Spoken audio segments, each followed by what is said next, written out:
Bonjour Valentine. Super, vous soyez venue jusqu'en Égypte.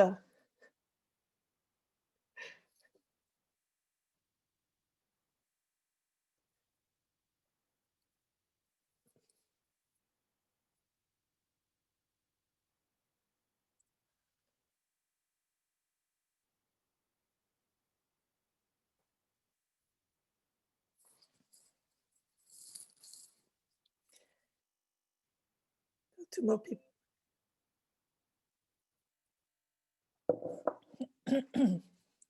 Good.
Good afternoon, ladies and gentlemen.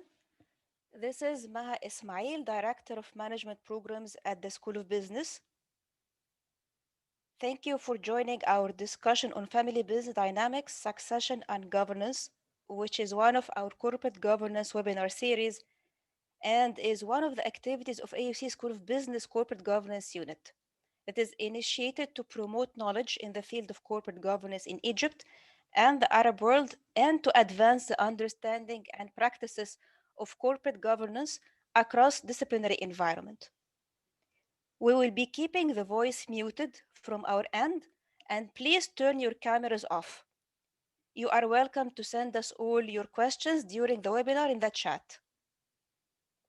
The webinar is divided into 3 parts, and we will address your questions after each part, and we will do our best to address them all. Now I would like to welcome our speaker, Professor Christine Blondel. Professor Blondel has over 20 years of experience in the family business field and exposure to hundreds of family business cases through her teaching, writing, conferences, advising, and board memberships. She teaches family business at INSEAD and in several other business schools and institutions, and advises numerous family businesses on their governance and generational transitions. Professor Blondel, the floor is now yours. Thank you very much. Welcome everyone. Delighted to share with you some some topics about family business. I think before anything, we would like to start with a little question, which seems very easy. Do you think family businesses have a lot of inherent strengths, a lot of inherent challenges, both, or I don't know? So please do vote. I think, yeah, the voting is now on your screen. And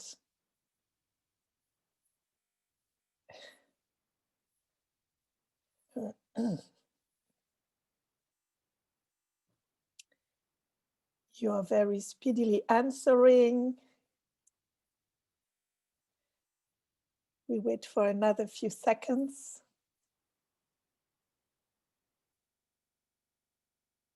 Okay, I think we may, I don't know if we will have well, we still see some answers coming. So maybe, Maha, we can show the results, which are actually exactly the point I'm going to make today, is that family businesses have a lot of inherent strengths. They also have a lot of inherent challenges. So actually, they have both. Thank you very much. So let's go forward. And have you shown the results? I think so, right? Everybody sees the results? Yeah? Yes, Okay. Professor, it's visible. Okay, now we can continue. If you can just take it out. That's wonderful. Okay, so I don't know if people, I still see the results on my screen. I don't know if you can stop this. I try to stop it. Anyway, I don't know if you can stop the screen. Okay, anyway, so family firms have a lot of strengths. And actually, first of all, they are the most prevalent form of business in the world. And you can see, I put on the screen some very famous brands.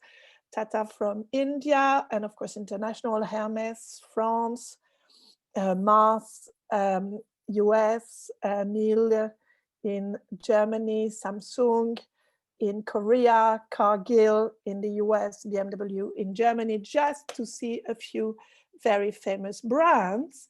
And of course, you have also in Egypt, it's also the most prevalent form of business.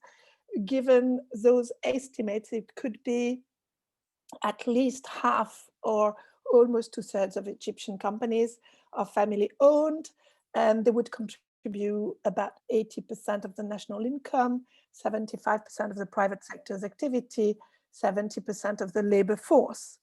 And you see some famous brands, famous companies on the screen from Egypt. And I'm sure some of you may represent other very famous companies which are not here. Apologies for that. I just could put only a few. They do have inherent strengths, besides the fact that they are the most common form of business in the world. First of all, they have this long-term vision and generational time frame. People are not there for the next minute or the next quarter. The owning families are there for a long time, and very often one of their objectives is actually to transmit to the next generation. They have strong values, very often coming all the way from the founder, and they are very much anchored in a human community. This is one of the things that come very much from family businesses. And in times of crisis, they tend to lay off people less than some other businesses. They can also be very fast to react, especially if they have few owners or if the owners are well organized. Also, because one of the reasons why they can react fast is that they're managing their own money. And they're also very careful about the way they manage their money, very mindful of spending it right. And so there's a whole element which is called the social emotional capital. So it's not only about financial capital or stakeholder capital, it's also about this family capital, which is actually emotional, what we call socio-emotional capital. At this point, very brief introduction, we can already see if you have a few questions on that particular part about the strengths. I'm going to move afterwards to the challenges. That will be the second part. And the third part will be how to deal with the challenges while using the strengths. So I don't know if you have any specific questions on the strengths of family businesses. Okay, Professor, I'm checking the chat now to see if anyone is posting questions. Thank you.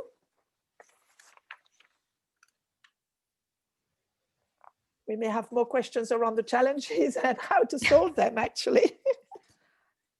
Well, Professor, considering the family business strengths you just mentioned, what did you observe in the current crisis?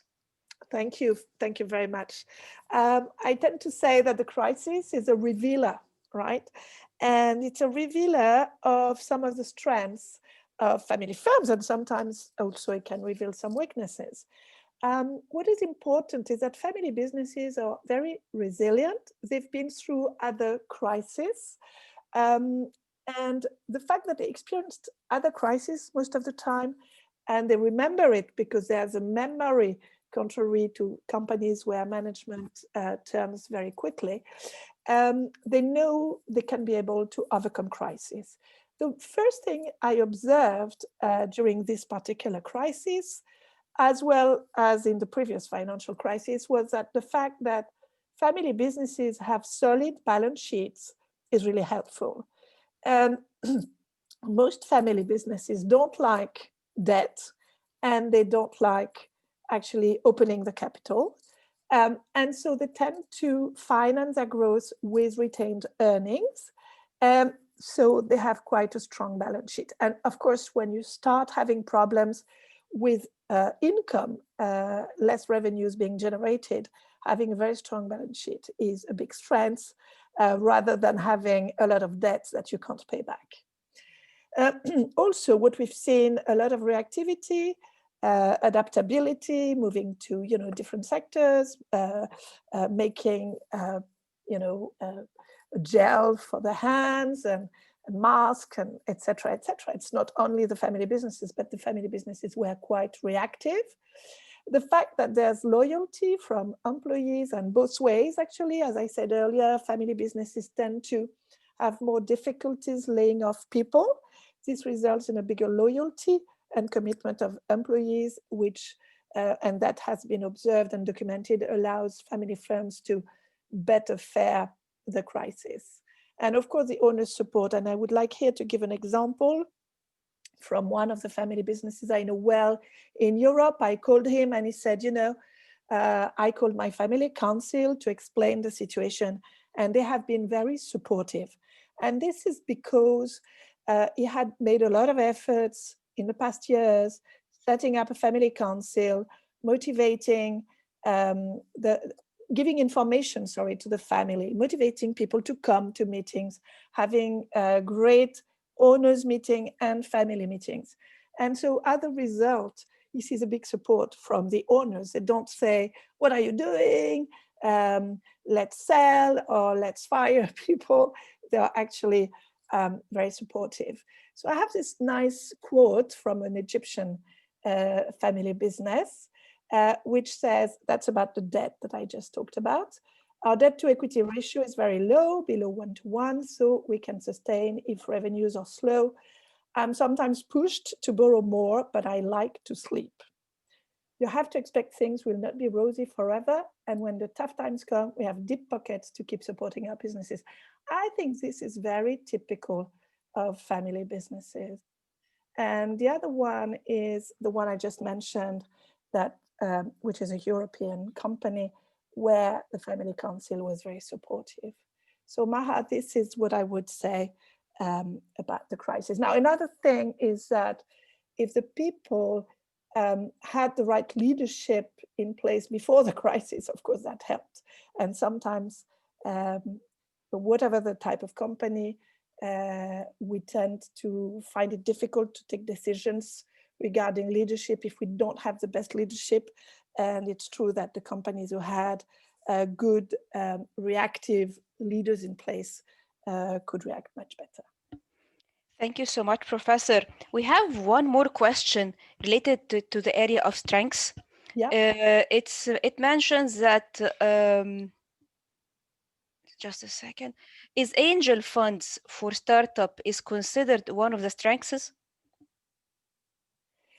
Okay, great. Actually, that's a very interesting question because more and more family businesses tend to finance ventures from the family, and sometimes they go beyond the family if they have a fund just to diversify, in fact.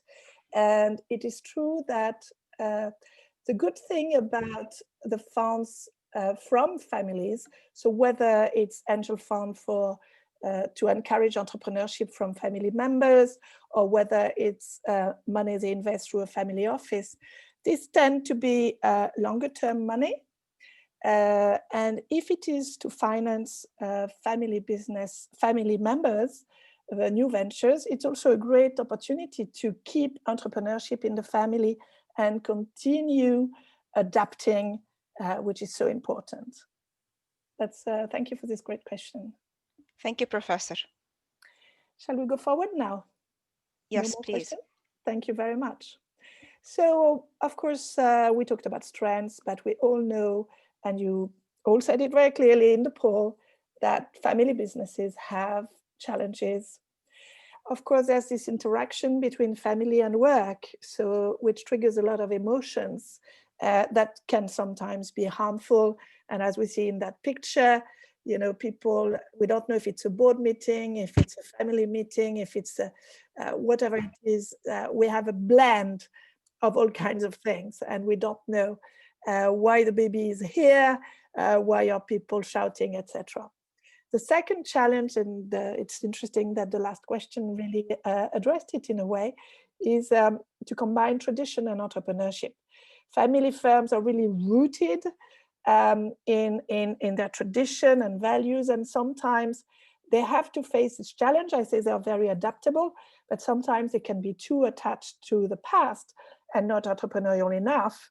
And so after, you know, 5, 6, 7 generations, it's good to make sure we still have the entrepreneurship. I've seen fantastic entrepreneurs in the 4th or 5th generation. So of course, and reviving their own family business. So of course it exists, and it has to be combined. The financing, as I said, family firms don't like debt. They don't like too much to open their capital. So of course they need to finance through retained earning. And there's always this dilemma between growth, financing growth, giving money back to shareholders and keeping control, which can be very, very well handled, but needs to be handled. Of course, a big, big challenge is the transmission, succession. How do I transfer my shares, and how do I transfer leadership? And this is, of course, a key topic, and it can trigger a lot of conflicts. And together with the evolution of generations, when we move from first to second, we're starting to see several people, several possible roles. But if we move to third generation, more people, fourth, fifth, and I work with sometimes ninth generation, where we could have 1,000 people. So how do we deal with that? So this would be some typical challenges that we would see in family businesses. And now the question is, back to you, the audience, with another poll.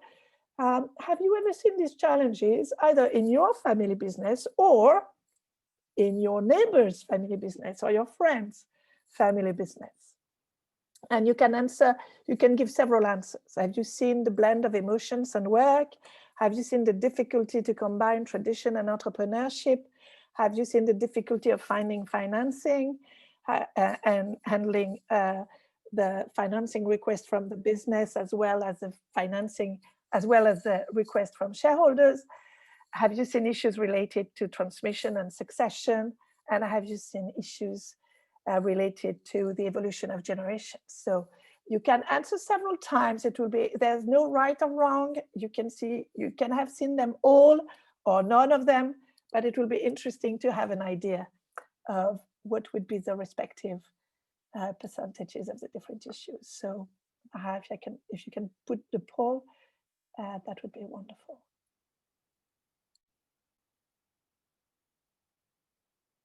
Is it Maha putting the poll or Aya?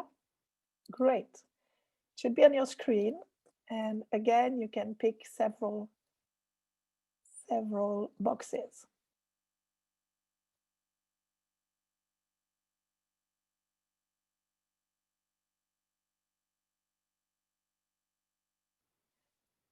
As you're quite many on the call, it will be very interesting to see the results.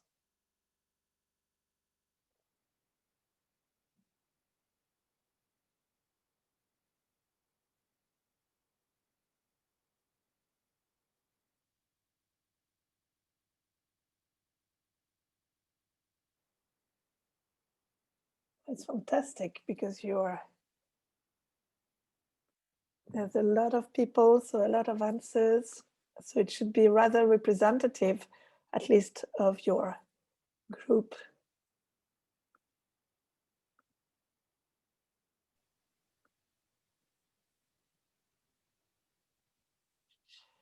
Okay, I think, well, yes, I think people stopped voting now. So I guess we can show the result.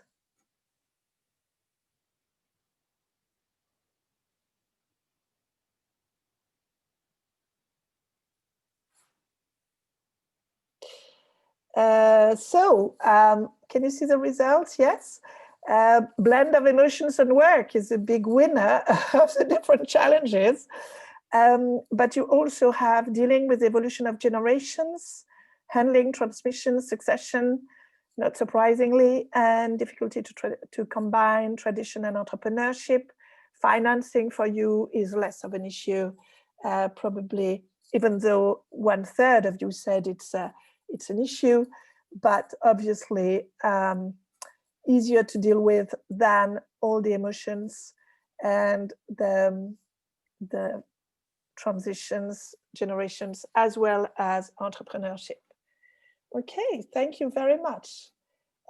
We'll go forward, and maybe we don't need to, maybe you can take out the poll from the screen, and I will continue. Okay. So I'm going to talk about two of them. I'm going to talk about emotions and work, and I'm going to talk about transmission succession. A family business typically has a business with its owners and, of course, a family. And so the difficulty is that we are together in the business. We should be there as boss and employee, let's say, but we're still as father, daughter, or mother, son, or whatever combination, or cousins and nephews, etc. And so there is very often a confusion of roles inside the business, and it can be quite difficult to actually live. So one example, which is in the little cartoon, is the father saying, you know, I really hope he'll take over. And the son saying, I really hope he'll let me do what I want. And we'll come back to that when we talk about succession, because one of the issues is that we want the business to continue as a family business. And that would mean we think the only possibility is one of our children to take over the leadership, which may not be the only actually possibility. They could stay as owners and actually not necessarily be the leaders operationally. But that's where we see, you know, the confusion between, as a family member, I may want, you know, my children to do what they want to do, but as a business leader, I may want to see them in the business. That's just one example. Of course, it becomes very complicated when people start working in the business. And actually, how do we evaluate them? How do we compensate them financially? And this is where very often it's very difficult to make the distinction. How do I dare to tell someone from the family that he or she is not performing well? Or how can I give feedback so that they perform better? Actually, how do I give equal remuneration to all family members, or do I dissociate depending on their job? So these are, and very often this is very confused. I am talking after our webinar is finished. I'm going to talk with a family business where they're calling me because when one of the family members was told that she was not performing, her immediate family said that they were very crossed and kind of said, okay, we're going to leave the business, And so how do you deal with that? And another example is selecting, for instance, appointing people for jobs. And it's about jealousy. Why did you appoint this person rather than that person? Who said your brother was a logical successor choice? Okay, we are siblings in the family, but in the business, we're like competitors. And unfortunately, some families encourage competition, which is sometimes very healthy, but sometimes not so healthy. So how do we deal with that? And of course, we see a lot of conflicts linked to that. We have famous cases of business that have been sold because of that mix of emotion and business. In France, we have the famous Lacoste brand, which was sold following a big family feud, actually. And ultimately, the best solution they found was to sell the business. And talking about entrepreneurship, one part of the family started again, but the brand fizzed out and now is back into, again, business of a fashion brand. But this has been a lot of pain and suffering, of course, in the meantime. And talking about succession, what can we say? It's very hard from the incumbent leaders to deal with the question, those in charge. Because first of all, they are having a great life leading the business. It's very fulfilling. It's usually very intense. They sometimes don't have hobbies outside because the business is a hobby. It's very difficult to decide how to choose, whom to trust, how to make sure there's no, again, jealousy, when is the right time. And very importantly, let's not forget, if the business is so much of my life, what shall I do if I leave it? If I leave it to the next generation, what shall I do? Or even what shall I be? Will people still call me? Will people still invite me? And so this is a very hard question. And on the next generation side, they are dealing with their own personal aspirations. What is it they actually want to do? Do they know? They have a sense of duty, but sometimes they have other aspirations. Or sometimes they are really interested in the family business, but they don't dare to say it. They don't know how to express it. Or they don't dare to say that they would like to work outside first. And so these are some of the dilemmas. Of course, also, they have very often an impressive path to follow. Shall I be able to follow my parents or my uncle or aunt or whoever? And we see a lot of instances where people can be a little bit stopped by this, big shoes to fill. And of course, all this creates a lot of uncertainty. With this, I would like to open again to questions, to your questions, to see. Professor, we have a question. Yes. How to handle conflict of interest and lack of transparency between family members in business? How to Okay. handle gaps between members of different age groups and generations within the family business? Is that two different questions or is it the same question? It's the same question. Okay. So Maybe two different parts. So the first one is conflicts of interest. And the second one, it goes together, obviously, is the gap right? Between Yes. age, generations, etc. So conflicts of interest, I think it's a great question. We see that all the time. And actually we need to have, that's where I think it's very useful, and that will be the third part also of that webinar, a family charter or family policies regarding family members, because in order to manage those conflicts of interest. Of course, we have all the time conflicts of interest in companies, even if they are not family businesses, with non-family, or even if in a family business with non-family executives. We have that all the time. And the answer is, of course, to make sure we have policies and that policies are monitored. As I don't know, I'm going to try to find an example. Let's say I'm a provider of services that could interest a family business. We need to have a rule to make sure that as a family member, I'm not unduly privileged or unduly forgotten. And that's where having the policy, but also monitoring the policy is so important. How do we deal with gaps in age and generation? That can be a very big question. If I take the succession viewpoint, let's say, you know, the people in place are 65 and they had their children late, the children are in their 20s, early 20s, and we have a gap in terms of potential leadership, for instance. That's where we could have kind of a bridge, non-family executive, people we would trust for 10, 20 years, could be even, that's someone who could actually make the bridge between generations or actually stay.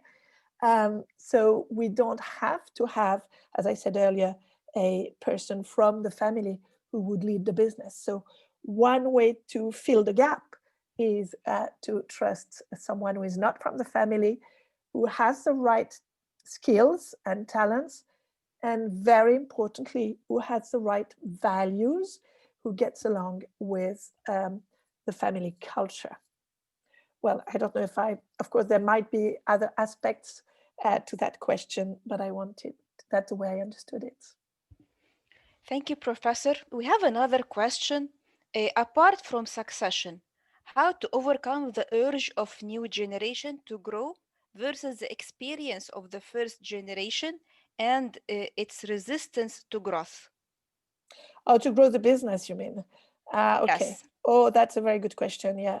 Yeah. Well, that's, I've seen this many times. And sometimes when the senior generation is getting older, maybe, you know, they are sometimes, not always, less prone to take risks. And so even a very successful entrepreneur who completely built the business, completely grew it, at some point, maybe because of the success too, may not be willing to take more risks, while the next gen might be willing to actually take more risks in order to grow the business. And this is a tough one. I've seen it in, you know, kind of coaching two generations together. The way I would try to help this, first of all, do we have a shared goal, a shared long-term goal? 20 years from now, where do we dream the business to be? Do we together dream the business to be very successful, still family owned, etc., etc.? So if we have this shared vision, that could really help the conversation. That's one thing. The other thing is what could really help, and I'm coming back to the role of outsiders, is to have a board of directors with outsiders who will actually bring another viewpoint to the strategy discussion, because this is a strategy discussion. So we have to think about the long-term view, like 20 years, what is our dream, but we also need to work on the 5-year strategy. And of course, then the yearly budget, etc. But if we have a proper discussion on strategy at the board level, which means we need to have a board for that, then the outside board members, so non-executive, non-family, can really help in the conversation. but there need to be more than one outside director, at least 2 or 3 to support the discussion. Yeah, and it can help. Thank you so much, Professor. Thank you, Maha. So I will go ahead, and thank you to those who asked the questions, very interesting questions. To come back to succession, and before dealing with the part on governance, which I'm going to address right now, and to introduce this part on governance, actually, how can we deal with succession? One of the best tools is communication. Discuss together, understand the aspirations of the next generation, and understand also the concerns, not only of the next gen, but of course, of the senior gen. And deal with preconceived assumptions. There's a lot of preconceived assumptions in families or anywhere, but I've seen it so much where we think a lot of expectations are put on us, or we think if we don't join, it's going to be a disaster, or if we think my daughter is not interested, and actually we haven't checked. So it's important to check and communicate. The second tool is governance. I just talked about the board with independent directors, and the board is actually a great way to make the business less dependent on the current leader, the incumbent leader, and to help select and mentor the next CEO, whether this next CEO is family or non-family. And of course, we have to get ready for the future roles. The incumbent leader needs to think about their next project, because it's not because you leave the leadership to the next gen that you stop doing anything. So I'm sure that a lot of things people haven't done, have dreamt of doing, or that are new projects they haven't thought about, but they would love to do. Some people might become leaders of business associations or family business associations. Others become professors. Others start a new business in real estate, etc., etc. But the next generation also needs to get ready for the next role, which starts with getting outside experience most of the time, and managing a profit center in the business is also a great way to prove yourself. Now, I just talked about communication and governance, and that's exactly what I'd like to cover now in the next part. And of course, in any of the topics, do not hesitate to seek support. So let's move to the powerful tools of governance and communication, which I just started to talk about. The founder is usually the single owner, leader, and very much plays his or her own music at his or her own rhythm, but would always benefit from a board of directors with him or herself and outsiders to mirror, give feedback, ideas, etc. And also, as I just said, can start organizing family meetings to discuss the business and the next generation's expectations. I mean, if the intention is to stay at the family business, if the intention of the founder is to sell, don't start asking the next gen if they're interested, because they might be more disappointed than anything if you sell. So that will be the first phase of governance at the founder stage. And of course, these board of director and the family meetings will stay with the next generations. I would like to stop there and have another poll and ask the audience if, and there's only one answer possible, if you do have a board of directors with only executives, family or not, with only family members, executives or not, or with independent directors, most likely you will also have family and executives, or if you don't know, or if you don't have a board, it's also in the category I don't know.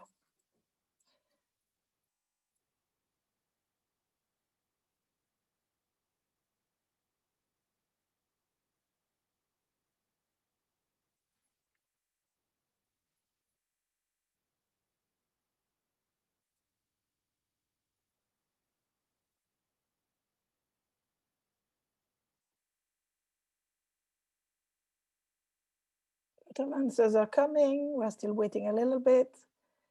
We have more answers coming. And if you don't have a board or you don't know, just tick the box, I don't know.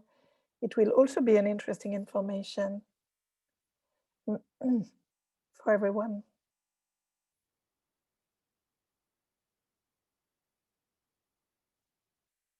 Okay, we have a lot of answers. That's great. I will count to 5 and we will stop the poll. 1, 2, 3, 4, and 5. I think we can stop the poll and show the results. So the results are that 39%, 22 people who answered, have a board of directors with only family members, whether they're executives or not.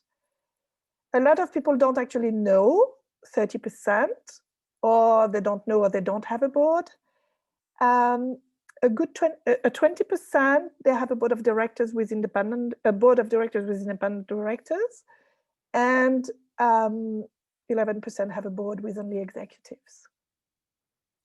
So interestingly, the majority, well, not the majority, but most answers correspond to a board with only family members, but still 1 out of 5 have a board with independent directors, which is of course a recommendation we make to family businesses. Thank you very much, Maha. We have another question now. And let's show the question. Do you hold family meetings? So Maha, if you can show the question number 4. Do you hold family meetings where you talk about the business? Never. Occasionally, at least twice a year. I don't know, or we don't. Well, we don't is never actually, but I don't know.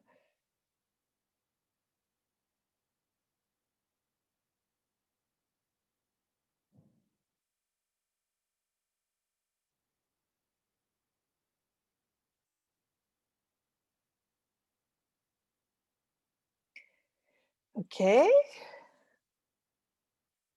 Okay, let's wait for another seconds, a few seconds to see if we have more answers coming.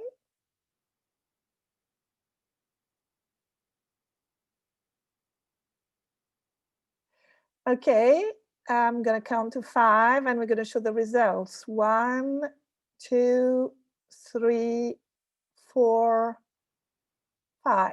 I think we have a very good turnout. And so you do hold family meetings occasionally. Almost half of the audience, of those who answered, hold family meetings occasionally. 1/4, a quarter say at least twice a year.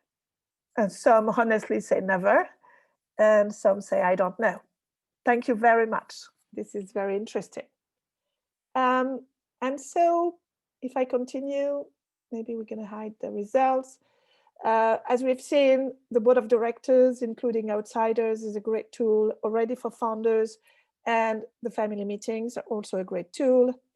And when we become a siblings team, that's to say brothers and sisters, then the music is, you have to align on the kind of music you're going to play, the rhythm, when, etc., etc. You don't all have the same roles. One is playing the violin, one is playing the cello.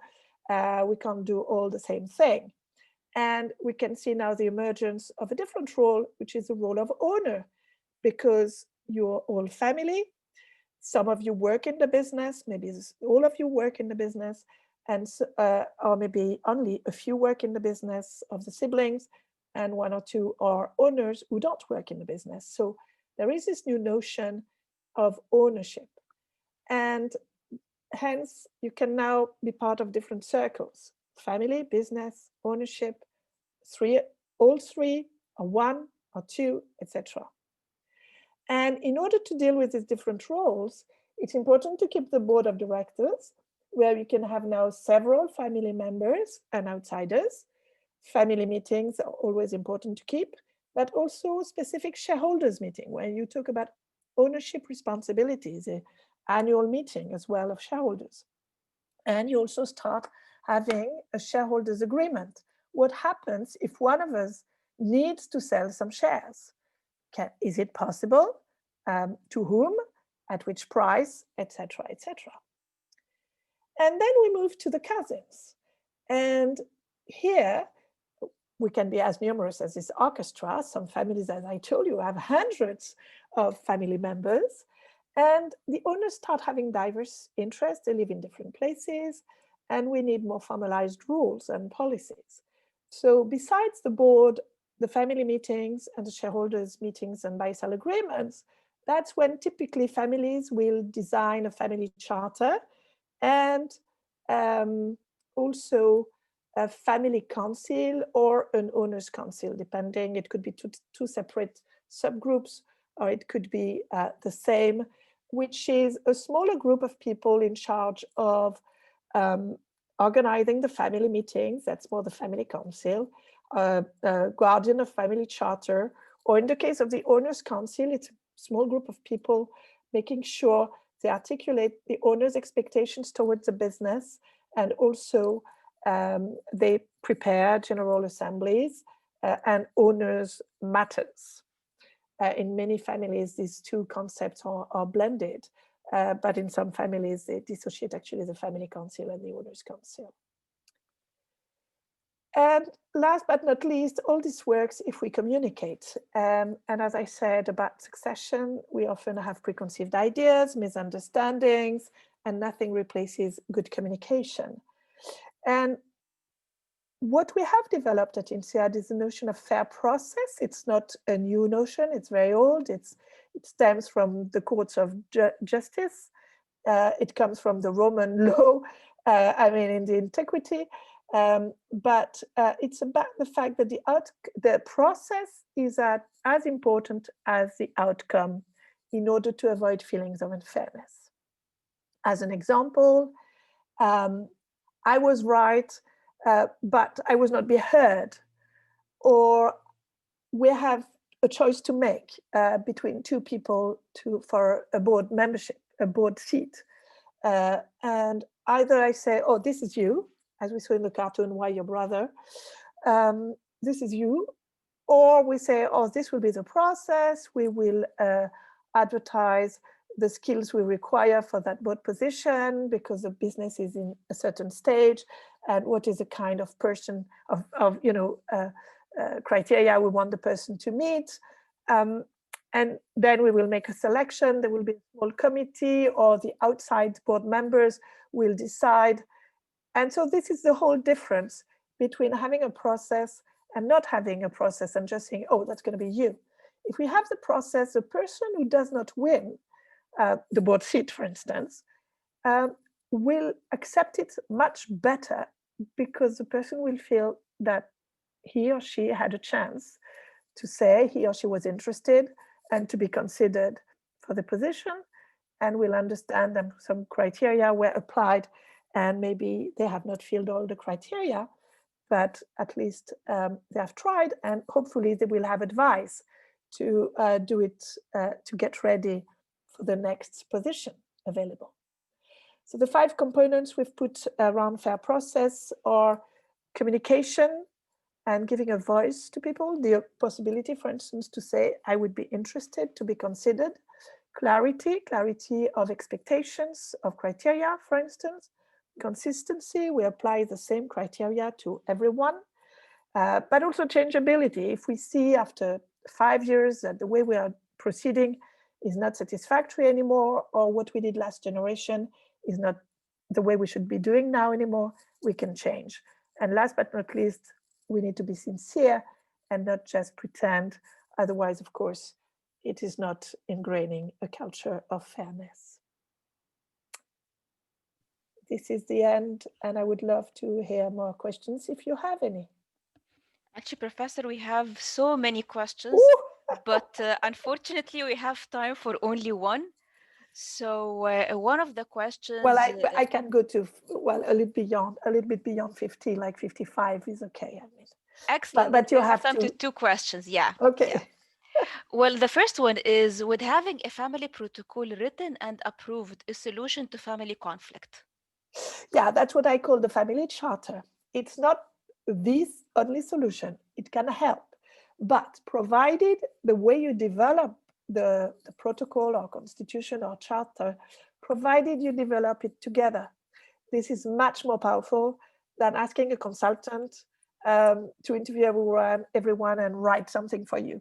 I mean, it's very important. You can be helped, of course, with consultants, by consultants, but the way you write your charter is very important. And then, of course, it will be a reference.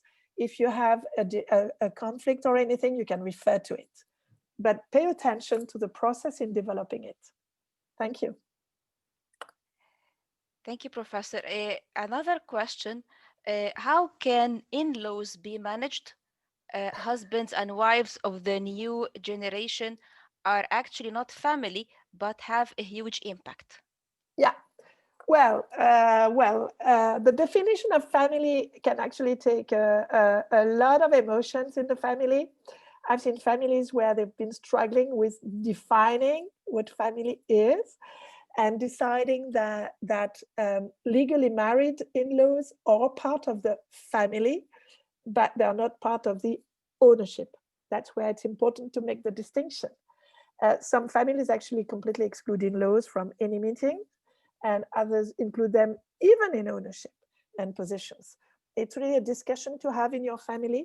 But of course, as you rightly said, they're raising the next generation.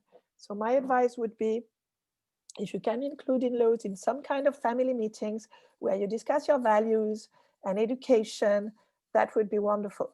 But yes, it's a very hot topic. Well, Professor, thank you for your insights and for leading this discussion.